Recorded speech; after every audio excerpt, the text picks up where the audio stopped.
Before we dive in, don't forget to drop your name, time, city, and country in the comments below. We're building a global community of sci-fi lovers, and your mark makes a difference. Let us know where you're watching from. They had warned them, again and again. The scout transmissions from the upper sectors, the trade convoys that stumbled across the shredded carcasses of star beasts, the hollowed-out moons, and the trails of broken war machines, every message carried the same caution: do not enter the forests of Terra. But curiosity had teeth. And now, a planet that looked lush and green from orbit had become the final resting place of a predator pack from a distant empire. But this isn't a story about their defeat. It's about what came after. About the human who didn't run.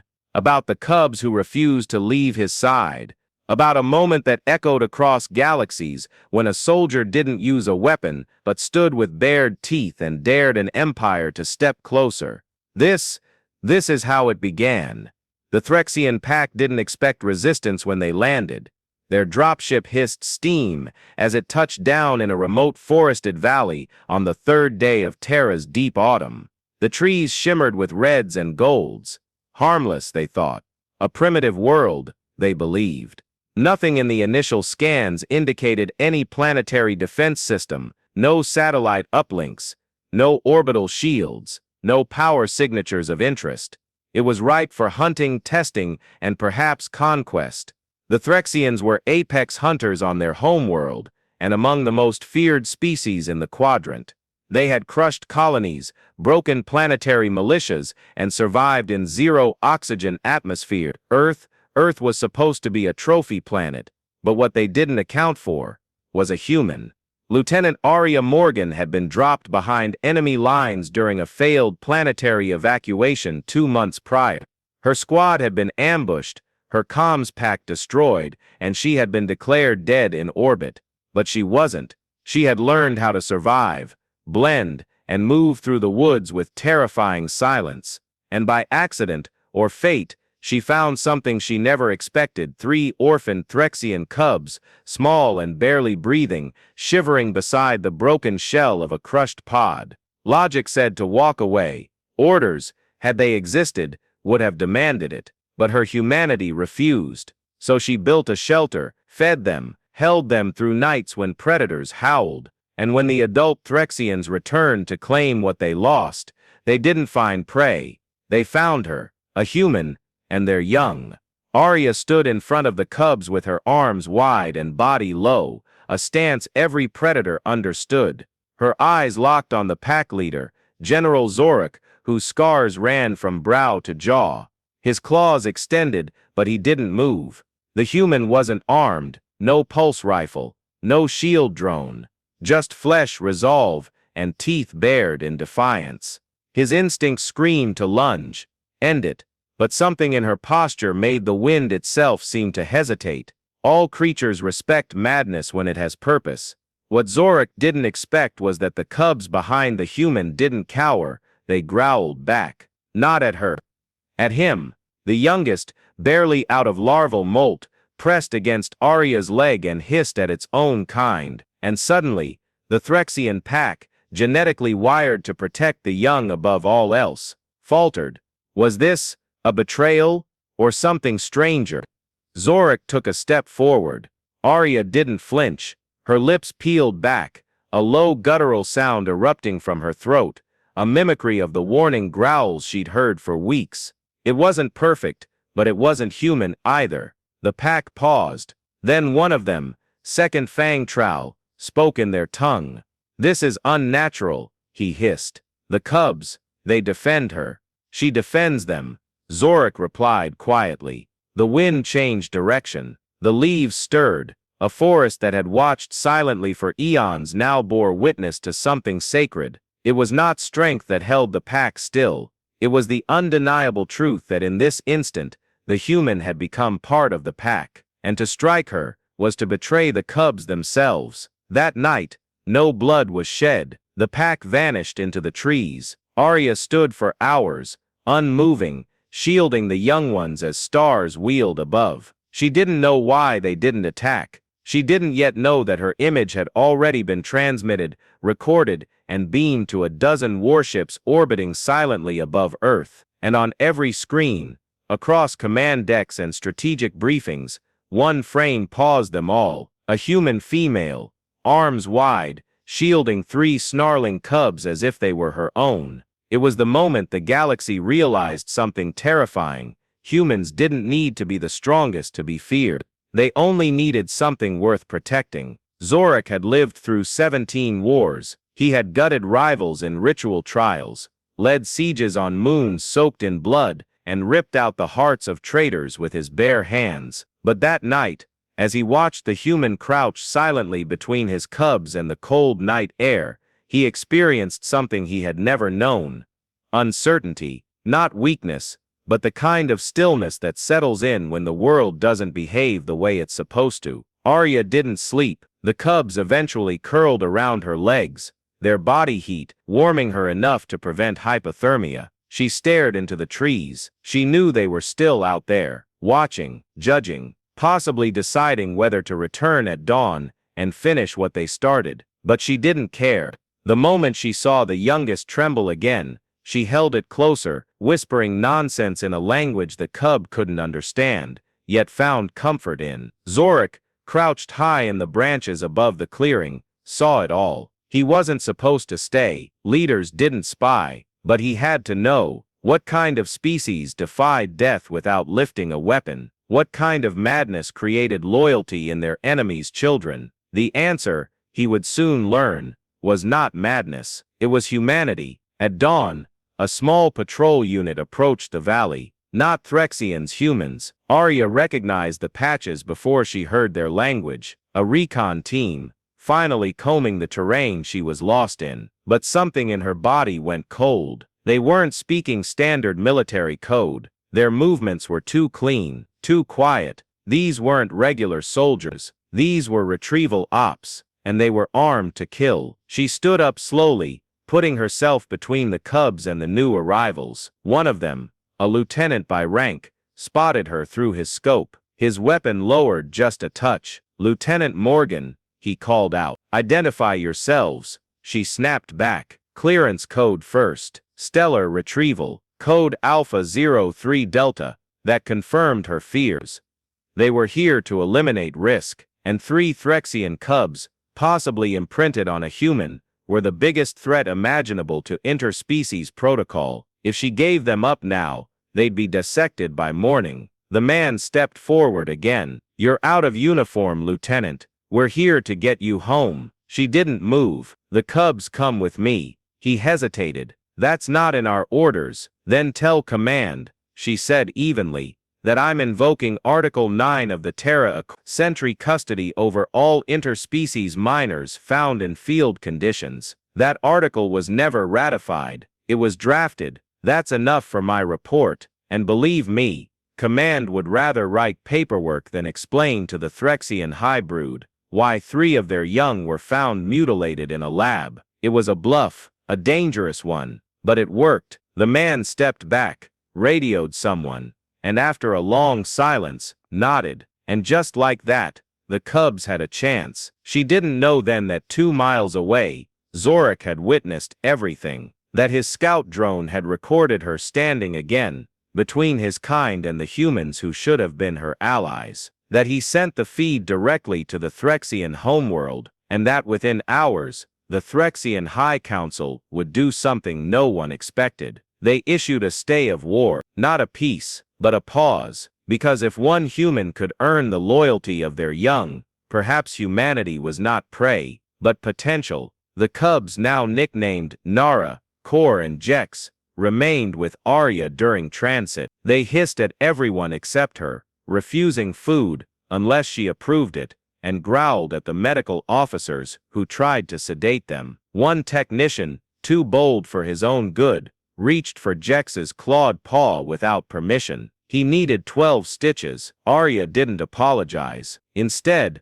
she taught the cubs to hide their fangs in public. Back on Earth, a decision loomed. The military brass wanted the cubs quarantined. The diplomats wanted them studied. But public opinion, after the footage leaked, wanted them protected. For the first time in human history, Alien young had imprinted on a human protector, and the world loved it. News headlines called her the guardian of the cubs. Hashtags exploded overnight. #snarlback, #earthsback, #human alpha. Aria didn't care about any of it. All she cared about was the 3 tiny lives that slept in her quarters each night, tangled in blankets and trembling if she left the room. Zorak watched it all. The transmission feeds reached even the farthest outposts. He hadn't spoken to the council in weeks, but he didn't need to. His silence was permission enough. For now, no blades would touch Earth, not until they understood what had truly happened. But even he didn't realize something ancient had awakened. The galaxy had seen warriors before, never mothers like this. They called it Project Integration. But Aria knew the truth. It was a test of patience, a test of survival, a test of whether 3 alien cubs raised under human protection could ever be trusted by either side. It started with a classroom. Nara, Kor, and Jex were enrolled in a private xenology-focused school tucked into a secure Earth compound. The students were carefully selected, children of diplomats, scientists, and a few elite officers. The teachers were veterans of interspecies encounters, but none of them were ready for what it meant to educate Threxian cubs, let alone cubs who hissed at homework, shredded data tablets with their claws, and snapped their teeth in excitement whenever recess involved running drills. And yet, the real surprise wasn't their aggression. It was their language. In less than 3 months, all 3 cubs were fluent in English. Not just basic grammar, but sarcasm, nuance, even slang. One of the instructors noted with astonishment that Jex had picked up the phrase, "let's yeet this," just before launching a hollow globe across the room. When asked where he learned it, Jex had pointed to Aria's recorded briefings. Apparently, she said it once while tossing a live grenade into a cave. More than anything, though, they mimicked her mannerisms. Nara, the oldest, would stand in front of the mirror and practice Aria's disapproving scowl, right brow arched, lips tight. Kor insisted on wearing a black tactical vest, even to breakfast, because Mom wears one. And Jex? He was caught once growling at a mirror, whispering, "I'm not scared, I'm human," over and over. Some officials saw this as dangerous. They feared the cubs were losing their cultural identity, but others, especially those in Earth's newly formed Intergalactic Relations Board, saw something unprecedented, true cross-species imprinting. Not just survival instinct, actual bonding. But the peace was fragile, always was. That fragility shattered the day Aria received the encrypted message on her private channel. She was walking the cubs back from a hollow theater session when her compad buzzed in her sleeve. "Sender, Zorak. Message. They're coming for the cubs. Not my order. Watch the stars. Not all of them burn." Her blood ran cold. It didn't say who they were, but she knew. There were factions within the Threxian Empire who never accepted the ceasefire, and others within Earth's Shadow Core who viewed the cubs as ticking time bombs. The message was simple, chilling. They were out of time. That night, she packed emergency evac gear, tucked lightweight armor under the cubs' beds, briefed them on protocols she had once hoped they'd never need. She didn't say it was an attack drill. She told them it was a sleepover adventure. But even at their age, they weren't fools. "Is it bad people?" Nara asked quietly. "It's people who don't understand yet," Aria answered. "But we'll show them." The first strike came not from the stars but from the ground. A small insurgent group breached the compound perimeter using cloaking tech stolen from an allied race. They weren't there to kill Aria. She was valuable. But the cubs, they were to be extracted, dissected, analyzed. They didn't expect the cubs to fight back. Aria activated the silent alarm, locked down their wing, and positioned the cubs behind the reinforced door. But just as she turned to confront the intruders, Nara pushed past her and crouched in a defense posture. "This is our den," Nara growled. "No one takes us from you." Before Aria could argue, Kor and Jex joined her. 3 cubs, no weapons, but eyes glowing like wolves. She should have been terrified. She'd never been more proud. Even a warrior fears for her young, but something ancient awakens when those young stand beside her, not behind. The firefight was short and brutal. Aria took down the first wave with precision and the kind of cold calm that came from years of war. The cubs flanked her, providing distractions, knocking intruders off balance, biting where they could. It wasn't elegant, but it worked. When the dust cleared, 6 operatives were unconscious. 2 were dead. And Earth Command had to answer to a very public mess. But instead of punishment, something else happened. The footage leaked again. This time, not by mistake, but by Zorak himself. A hidden Threxian drone had recorded everything. The footage showed a human shielding cubs, then 3 alien children snarling and fighting beside her, loyal to her, not their birth world. And once again, the galaxy watched. Social media exploded.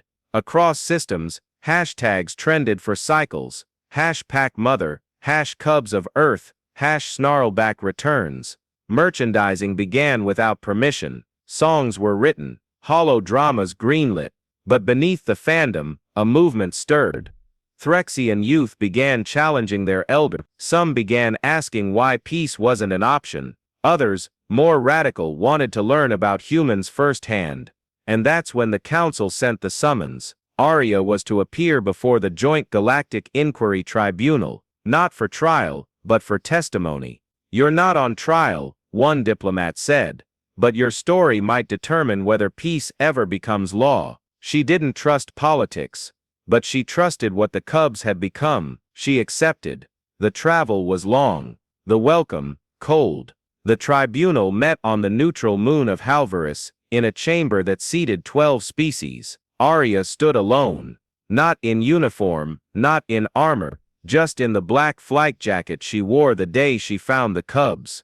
They asked her why she saved them. She said, "Because I didn't see enemies.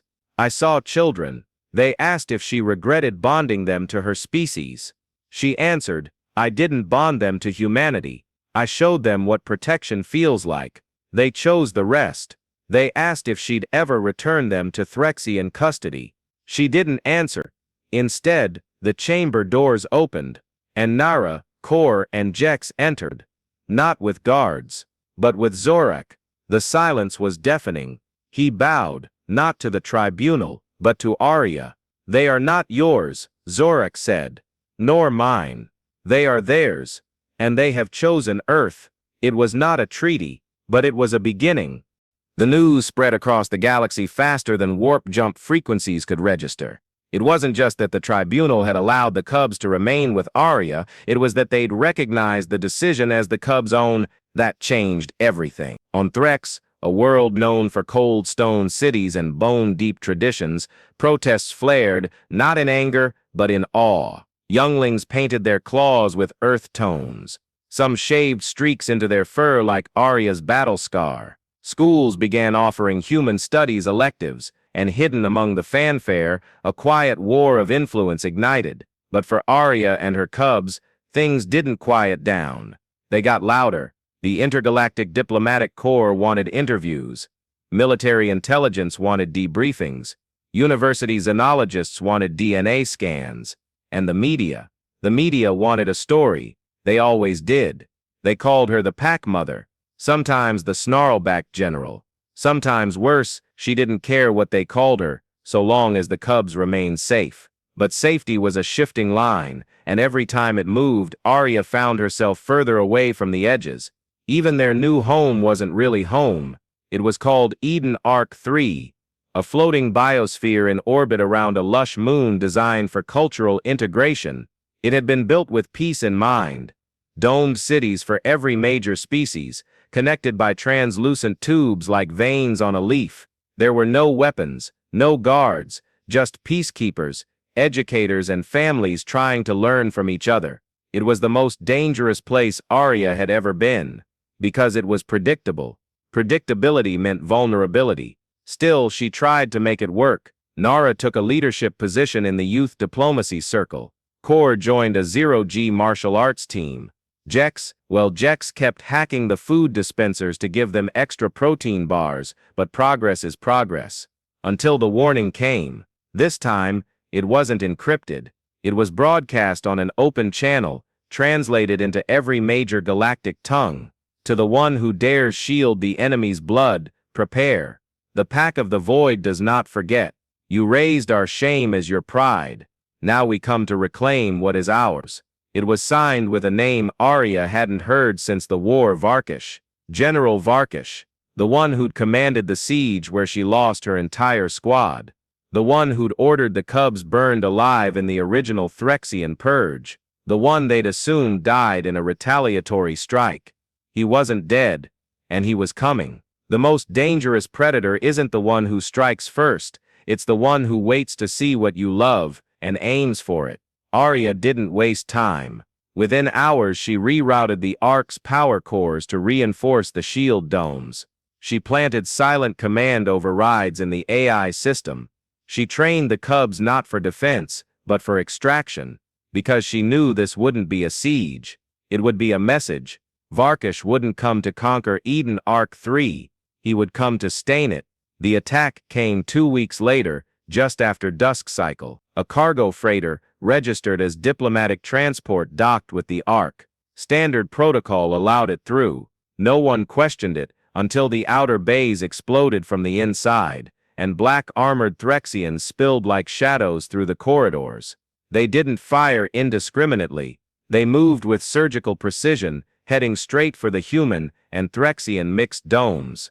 They came for Aria, but they didn't expect a human who'd lived through war or Cubs who'd trained in silence. Aria intercepted the lead strike team in the western atrium.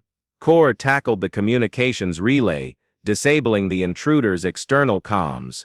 Jex disabled the ventilation locks, and Nara, silent and sure, led the younger residents into safe rooms before circling back to join her brothers. The three didn't fight like children. They fought like a unit.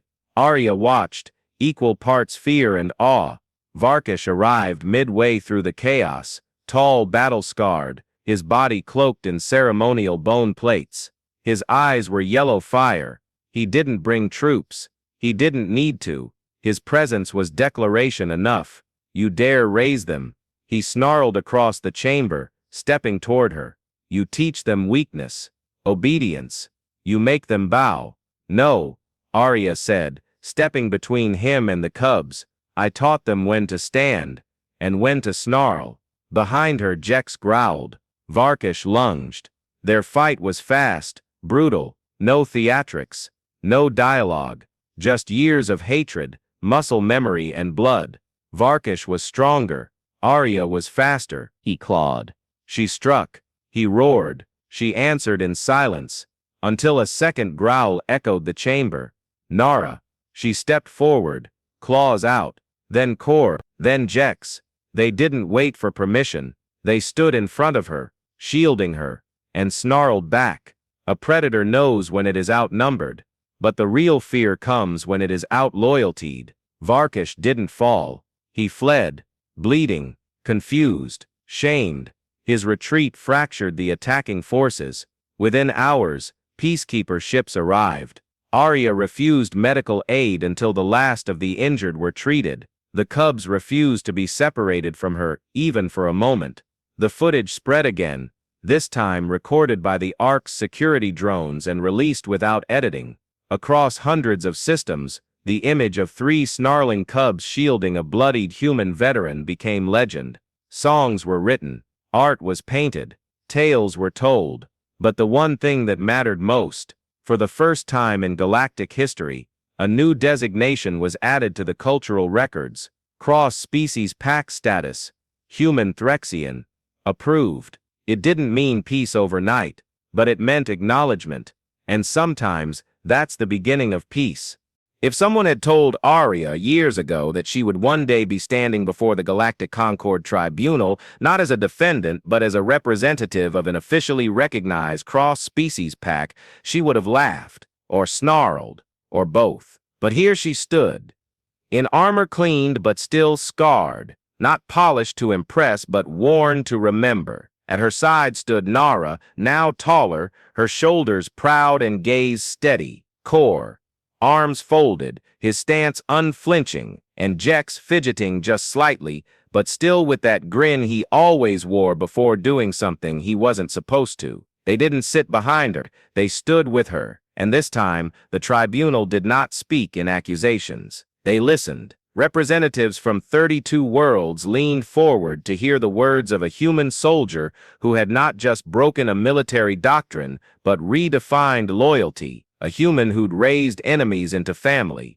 who'd transformed an act of defiance into a new cultural possibility. The speech wasn't long. Aria didn't believe in long speeches. "We were enemies because someone told us to be," she said, voice echoing across the high-domed chamber. "But war is a choice, so is compassion. And these cubs chose better than most adults ever do." No applause, not yet, only silence. The kind of silence that comes just before a decision is made that changes history. Then the high chair of the tribunal stood. "We recognize Pac Aria as the first sanctioned human Threxian familial unit," he said. "Effective immediately, all interspecies guardianship protocols are to be revised under the new Aria clause." Then the silence broke. It wasn't applause, it was howls. Threxians in the chamber rose and howled, not in defiance but in honor.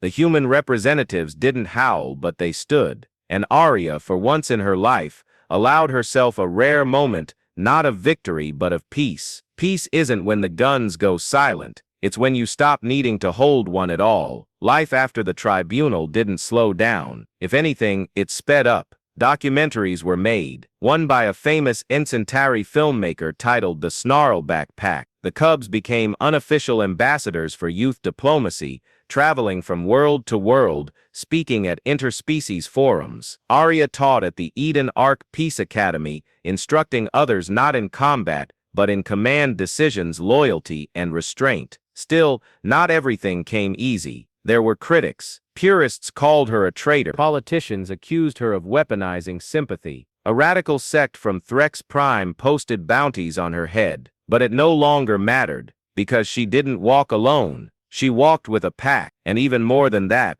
she had sparked something dangerous, something more terrifying than any war machine. A generation raised to question hate. In one of the Academy's open lectures, Aria was asked what scared her most now. She paused before answering. "Comfort," she said. The students laughed, thinking it a joke. It wasn't, because comfort makes you forget to look behind, to scan the horizon, to remember that even if you're done fighting, the galaxy might not be. That lesson came sooner than expected. It started with rumor. A splinter of the Pack of the Void, those loyal to Varkish, had reorganized. They weren't large, they weren't loud, but they were brutal. Small raids on outposts, symbolic targets, always near human Threxian trade hubs. Aria knew what it meant. The ideology wasn't dead, just bruised, and bruises heal into bitterness. Hatred doesn't need armies to spread, just time and silence. So Aria made a decision. She wouldn't wait for another war to come knocking. She'd go to it and unmake it. With the tribunal's blessing, she assembled a new kind of team. Not soldiers, not spies, packs, cross-species, self-governing, highly mobile, not designed to kill, but to witness, to enter conflict zones and provide first-hand truth, to drag lies into the light, to replace propaganda with presence. She called them snarl units. Each unit was trained not only in diplomacy, but in emotional intelligence, language blending, non-verbal communication, and high-speed evacuation. One part peace envoy, one part crisis intervention, one part living proof that the old ways were fading. Nara led Unit 1. Core joined a Threxian human marshal program and trained new recruits. Jex, of course, hacked their command AI just to make it call him Captain Snacks. And Aria, she visited the edge of every world where tension simmered, and she snarled before it could boil. There was one last mission, though, one she hadn't told anyone about. She returned to Threx Prime, alone, to the valley where it all began, where the Cubs had first been targeted, where she had first drawn her weapon to protect something that wasn't hers, but would become her world. The valley was quiet, too quiet, but not empty. A figure waited at the ridge, old, scarred, limbs replaced with crude cybernetics, armor rusted, but still worn with pride. Varkish. He didn't raise a weapon, neither did she. They stood for a long while, no words exchanged, just two predators, one broken by loss, the other tempered by love. Then he turned and walked away. Aria didn't follow. She didn't need to. She'd already won the only war that mattered. Years passed. Peace held, not perfect, but steady. The cubs grew into adults. The legend faded into record, and Aria, she retired. Not with medals, not with parades, but in a quiet dome beneath twin moons, where no one asked her for speeches anymore. Sometimes she taught a class or two, sometimes she just sat beneath the stars with old war journals, but every now and then, when a transport ship docked and younglings spilled out, wide-eyed and full of questions, she'd see one or two with Threxian claws and human eyes, and they'd snarl, not in challenge, but in respect, and Aria would snarl back.